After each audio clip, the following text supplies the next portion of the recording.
नमस्कार, वंदे मातरम। मैं हूं श्यामगिरी। आप देख रहे हैं हमारा चैनल मुद्दा भारत का। मुद्दा भारत का यानी मुद्दा आपका। आज का हमारा मुद्दा है महाराष्ट्र के सर्वे का।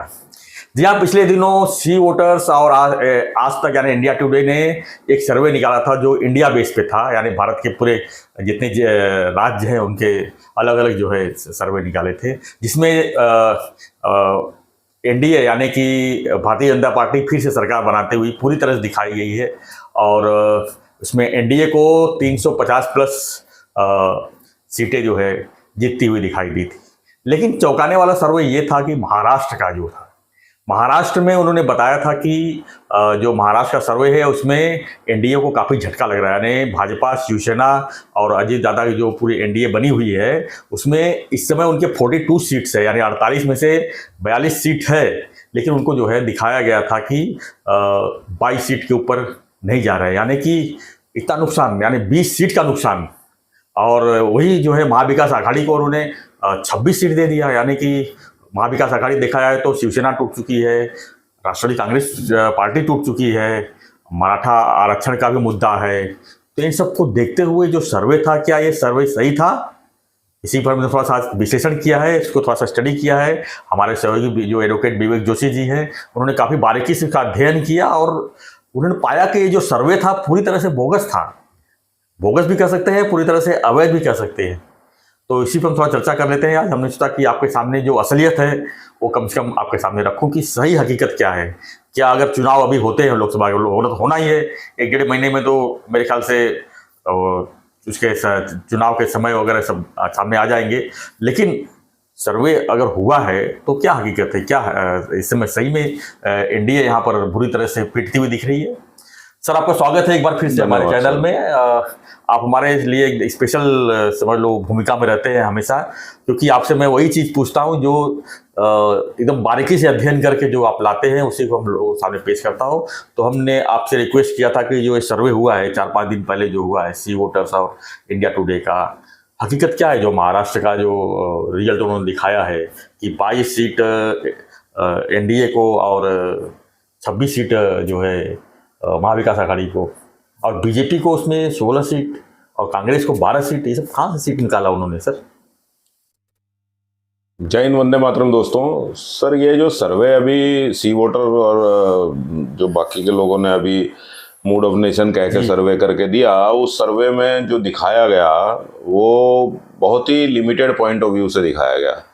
तो वो सर्वे कितना सही है, कितना उसमें कमी है, वो हमारा जो आज डिस्कशन होगा, उस डिस्कशन के बाद जो है आपके जो दर्शक हैं वो अंदाज़ा लगा सकते हैं। लेकिन मेरे को ये मानना है कि ये जो सर्वे हुआ है, ये सर्वे बराबर नहीं हुआ है। मेरे अपने कारण है, मैं उसको आपको कारण में बताता हूँ। सर, मैंने जो पूरी इस चीज़ की एनालिसिस करी जी, अभी का 2024 का प्रोजेक्शन जो इस सर्वे के हिसाब से आया है, उसमें उन्होंने एनडीए यानी BJP plus Shivsena plus NCP, पूरी सहयोगी पार्टियों को उन्होंने 22 सीटें दी हैं जी। और उन्होंने ये बताया है कि इस बार का वोट परसेंटेज, एनडीए का जॉइंट वोट परसेंटेज जो है 40% आएगा जी। उसके साथ में उन्होंने इंडिया अलायंस, जो इंडिया अलायंस है उसमें इंडियन नेशनल कांग्रेस, एनसीपी और शिवसेना यूबीटी जो है, उसको उन्होंने 26 सीटें दी हैं और ये बताया है कि उसको 45% के आसपास जो है उनका वोट परसेंटेज जाएगा। लेकिन जब मैं इसको ऐसे देखता हूं तो मेरे दिल में भी थोड़ी सी धक-धक इस तरह से होती है कि ये कैसे, मतलब अचानक से एक नॉर्मल आदमी के दिमाग में बात आएगी कैसे। लेकिन क्योंकि मैं भी स्टैटिस्टिक्स का विद्यार्थी रहा हूँ सर, मैंने ग्रेजुएशन स्टैटिस्टिक्स में करी है, तो मुझे नंबर एनालिसिस करने में बड़ा आनंद आता है। वकील तो मैं उसके बाद बना जी। तो मेरी एनालिसिस क्या कहती है वो मैं आपको बताता हूँ सर। अगर आप, ये मेरा रिकॉर्ड नहीं है, मैंने इलेक्शन कमीशन ऑफ इंडिया जो है उसके वेबसाइट से रिकॉर्ड निकाले और उसको मैंने एनालिसिस करी कि भाई क्या हुआ है जी। 2019 में महाराष्ट्र में 5,35,65,479 वोट पड़े। फिर से मैं बोल रहा हूं, लगभग 5,35,00,000 वोट महाराष्ट्र में मेंबर ऑफ पार्लियामेंट के इलेक्शन में पड़े। बिल्कुल ठीक है। अब आप ये देखिए, इन लोगों ने जो इंटरव्यू कंडक्ट किया, जो ये सर्वे आया हाँ। उसमें इन्होंने जो इंटरव्यू कंडक्ट किया, मैं इन्हीं की वेबसाइट के डेटा से बता रहा हूं, उसके हिसाब से इन्होंने सिर्फ 35,801 लोगों से इन्होंने ये इंटरव्यू कंडक्ट किया और उनसे सवाल जवाब करे। बाकी सी वोटर का एक सर्वे ऑलरेडी था जिसमें 1,13,081 आदमियों का सर्वे इनके पास था। तो अगर मैं 35,000 और 1,13,000 जोड़ दूं तो 1,48,000 के आसपास इन्होंने सर्वे करा। वोट कितने पड़े? 5 crore plus 35 lakh Yes. Plus. आपने सर्वे जो किया वो सिर्फ जो सैंपल साइज आपने लिया वो उस सर्वे का 0.277% है।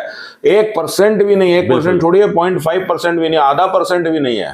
तो आपने जब इतने छोटे सैंपल साइज पे सर्वे किया तो ये सर्वे आपका सही होगा, इस पे मुझे शंका होती है, क्योंकि नॉर्मली सर्वे का जो सैंपल साइज होता है वो कम से कम इतना होना चाहिए कि वो ये बता सके कि बिल्कुल सही दिशा में सर्वे गया है। और उसके साथ में जो करेक्शन फिगर्स सर्वे करने वाले लगाते हैं, जो सेफोलॉजिस्ट लगाते हैं, जो कॉन्फिडेंस लेवल लगाते हैं, उसमें वो सारी चीजें लगाने के बाद भी ये फिगर आता नहीं है। मैं इसका विश्लेषण में आपको आगे करके मैं दिखाता हूं सर।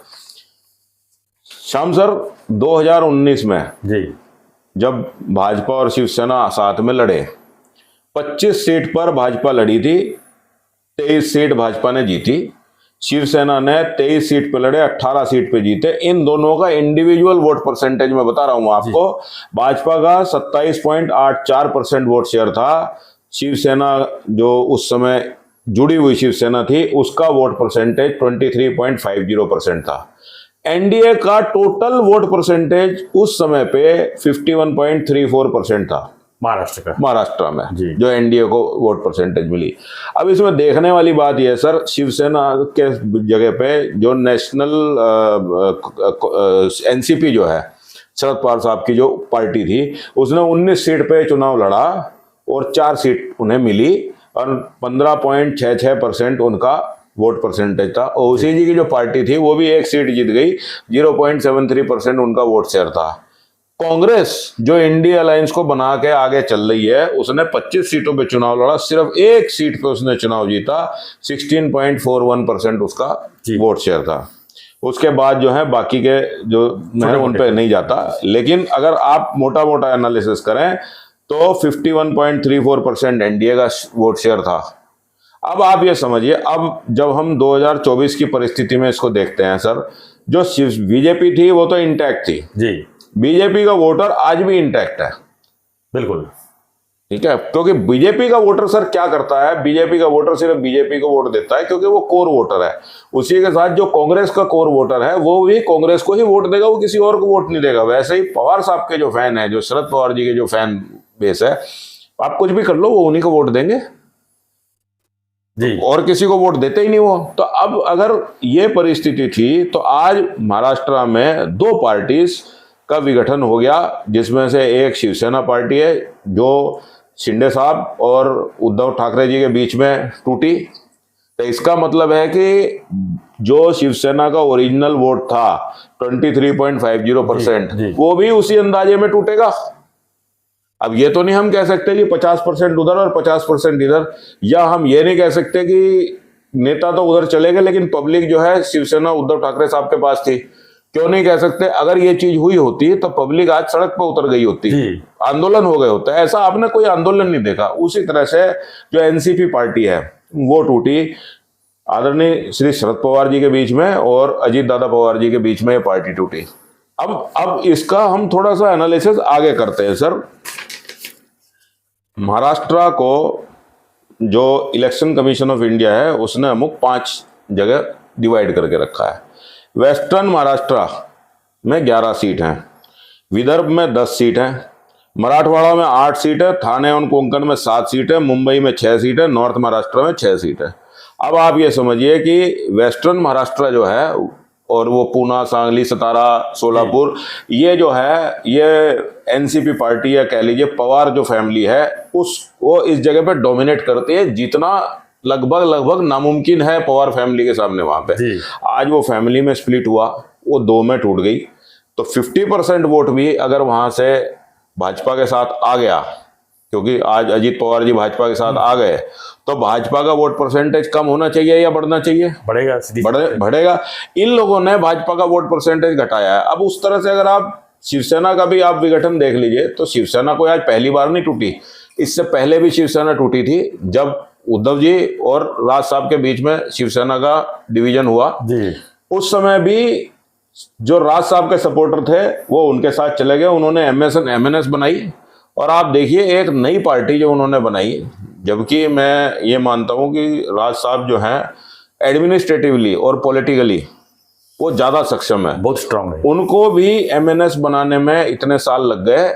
आज नहीं, लेकिन आज से 10 साल बाद, आज आप के चैनल पे मैं बोल रहा हूं, अगर महाराष्ट्र नवनिर्माण सेना का मुख्यमंत्री 10 साल के बाद, यानी कि 2 टर्म के बाद बनता है, तो कोई अतिशोक्ति नहीं होगी। वो धीरे धीरे करके आगे बढ़ रहे हैं जी, वो फोकस्ड हैं।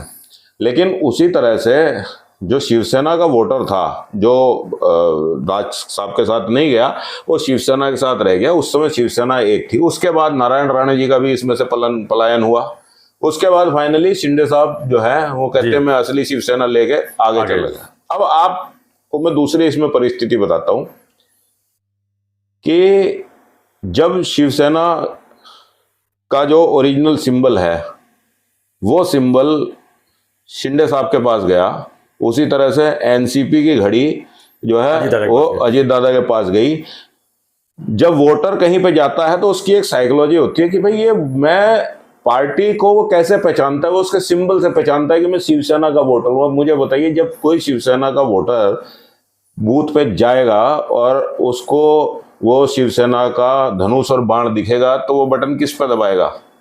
धनुष बाण पे दबाएगा। धनुष बाण पे ही दबाएगा, क्योंकि उसका जो माइंड है, जो साइकोलॉजी है, वो उसी तरह से काम कर रही है। सेम जो है पवार साहब की पार्टी जो है, अजीत पवार साहब की जो एनसीपी है, जब वो आदमी देखेगा, क्योंकि वो एनसीपी से एसोसिएटेड है, उसको वो घड़ी दिखेगी तो वो घड़ी पे बटन दबाएगा।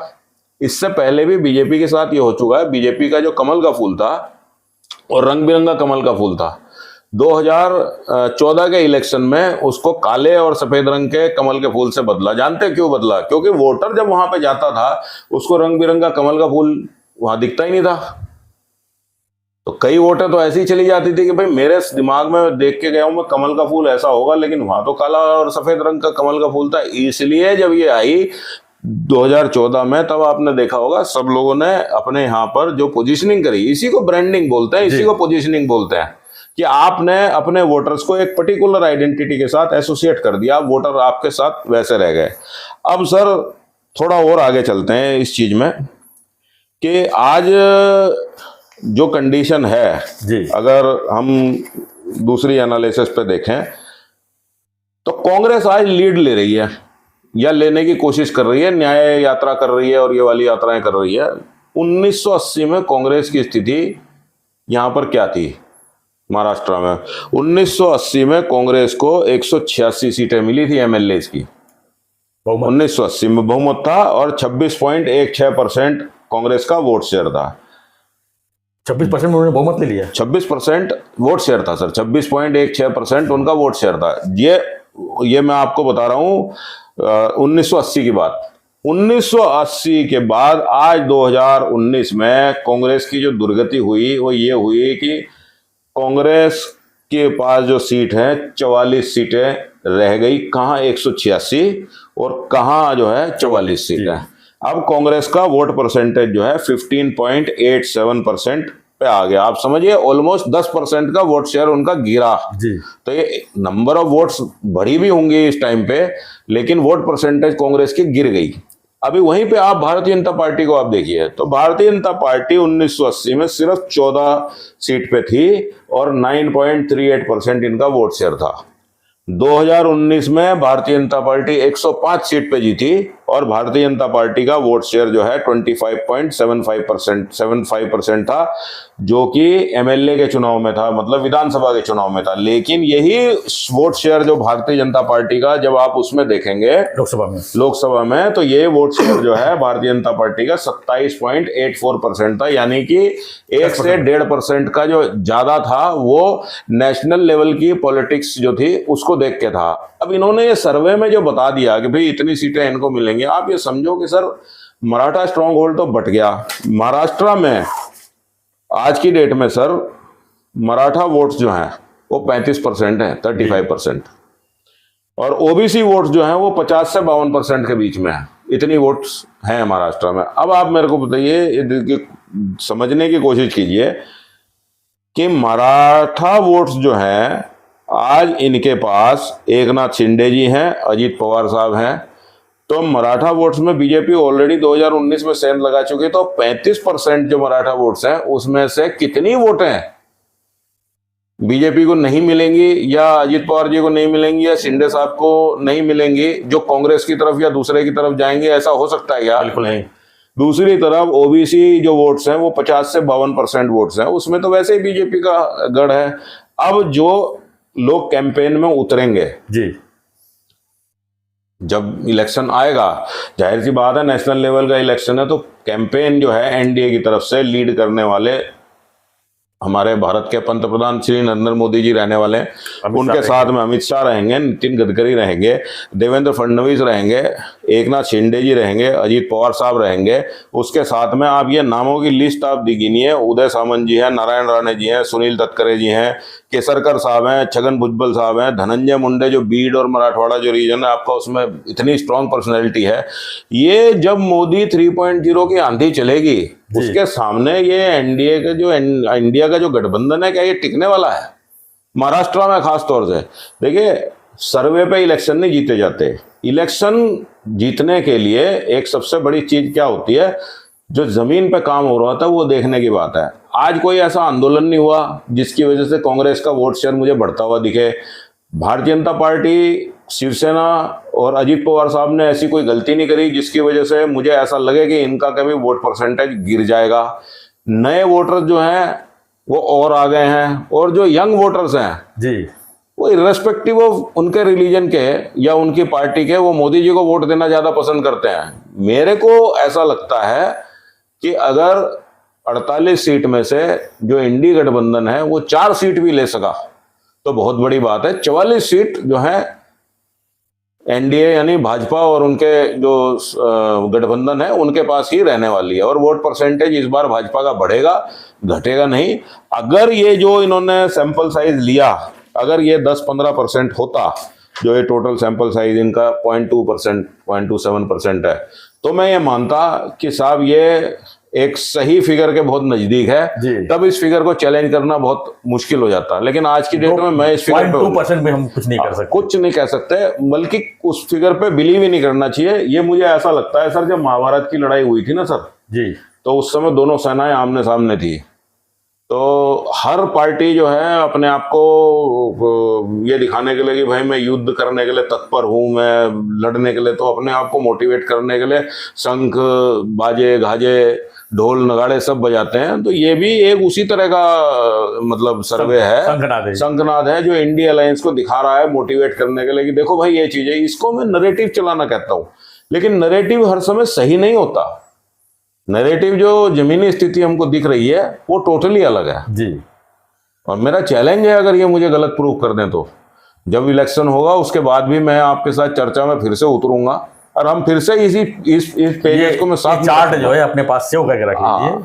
और हम भी जो है दर्शकों से कहते हैं कि जो आज का हमारा एनालिसिस है ये काफ़ी बारीकी से एनालिसिस किया गया है, खासकर विवेक जोशी जी ने काफ़ी इसके ऊपर समय खर्च किए हैं और इसको जिस तरह से निकाला है। हम इसको जो है वेरिफिकेशन करेंगे जब जो है 2024 अभी जो इलेक्शन होगा लोकसभा का, यानी मई में जब रिजल्ट आएगा उस दिन हमें चार्ट लेके बैठने वाले हैं कि हमने क्या कहा था और क्या इसका रिजल्ट आया है। तो अभी जो बीच बीच में जो और भी सर्वे आएंगे, मतलब अभी तो शुरू हो गई है क्योंकि आचार संहिता के पहले सर्वे आते रहेंगे, तो इसमें कोई मेरे ख्याल से सच्चाई या कुछ भी नहीं होता है। और कई बार हमने वीडियो बना चुके हैं कि सर्वे जो है खासकर जो है किसी न किसी लोगों को लुभाने के लिए भी किया जाता है, उस पर स्पॉन्सर भी होते हैं, पैसे खर्च भी होते हैं, बिजनेस बन गया है, बिजनेस बन गया है आजकल। जितने चैनल उतने सर्वे और जितने सर्वे उतने जो है टाइप के जो है रिजल्ट आते हैं, तो किसी को मान्य करें तो सर्वे कुछ नहीं है। लेकिन हम जो सर्वे किए हैं आज की तारीख में, विवेक जोशी ने जो सर्वे किया है,